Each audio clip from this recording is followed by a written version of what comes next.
Ma question s'adresse au Premier ministre. Votre premier budget a cassé la dynamique du logement en France. Vous avez restreint le dispositif Pinel, fragilisé la capacité d'autofinancement des bailleurs sociaux, divisé par deux la quotité finançable du PTZ dans les zones détendues. Les premiers effets de vos mesures se font déjà sentir. Entre le premier trimestre 2017 et le premier 2018, baisse de 19% des ventes en bloc, baisse de 17% pour les maisons individuelles, baisse de 30% dans ma région pour les réservations de logements neufs. Ces chiffres sont préoccupants. Et votre projet de loi Élan porte mal son nom.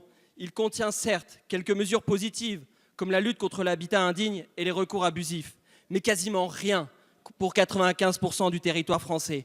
Or, le bâtiment se porte mal dans ces zones détendues, dans les quartiers, dans les dom-toms. Aucun dispositif n'est prévu pour soutenir les investissements privés. Votre gouvernement a renoncé à un aménagement territorial équitable de la France. Vous ne faites rien non plus pour rassurer les propriétaires, bien malmenés par les dernières lois logement. Pire, votre fiscalité, votre mollesse pour agir plus efficacement contre les squatteurs et les locataires de mauvaise foi inquiète les propriétaires. Or, de ce fait, vous n'incitez ni à la remise de logements sur le marché, ni à l'investissement locatif, restreignant ainsi l'offre de logements. Mais le plus grave est que vous oubliez de répondre aux attentes des Français qui en ont ras-le-bol de la surdensification, qui attendent le rétablissement de la tranquillité dans leur quartier. À ceux qui sont déjà propriétaires d'un logement, vous ne les aidez pas assez à les adapter au vieillissement. À ceux très nombreux qui souhaiteraient devenir propriétaires, vous ne les aidez pas. Vous avez quasiment supprimé l'APL accession.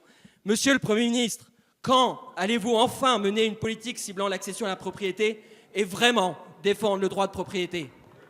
Merci, monsieur le député.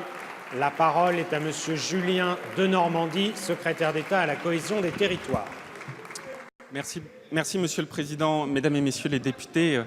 Monsieur le député Bazin, ça fait maintenant 7 jours et je dirais même 7 nuits que un grand nombre de députés siègent sur ce projet de loi Élan.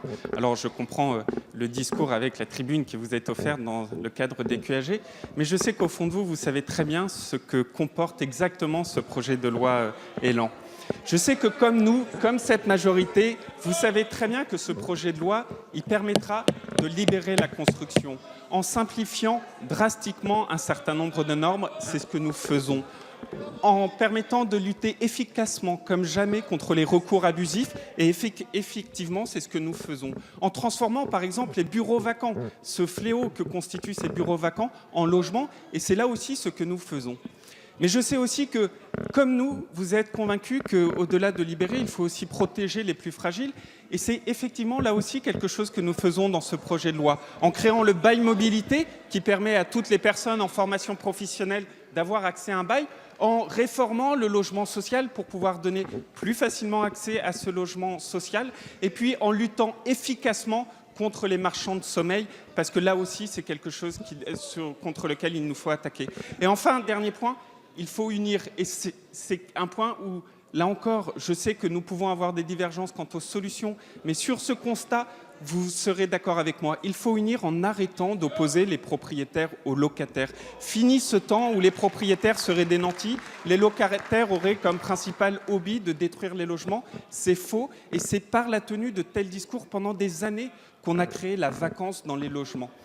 Et puis un dernier mot, cette fois-ci plus personnel, à votre égard, je voulais vous remercier pour tout le travail que vous faites sur ce projet de loi, comme l'ensemble de votre groupe, mais aussi comme l'ensemble des autres groupes de cette Assemblée. Je crois que vraiment nous sommes dans le débat parlementaire, c'est la grandeur de cette Assemblée.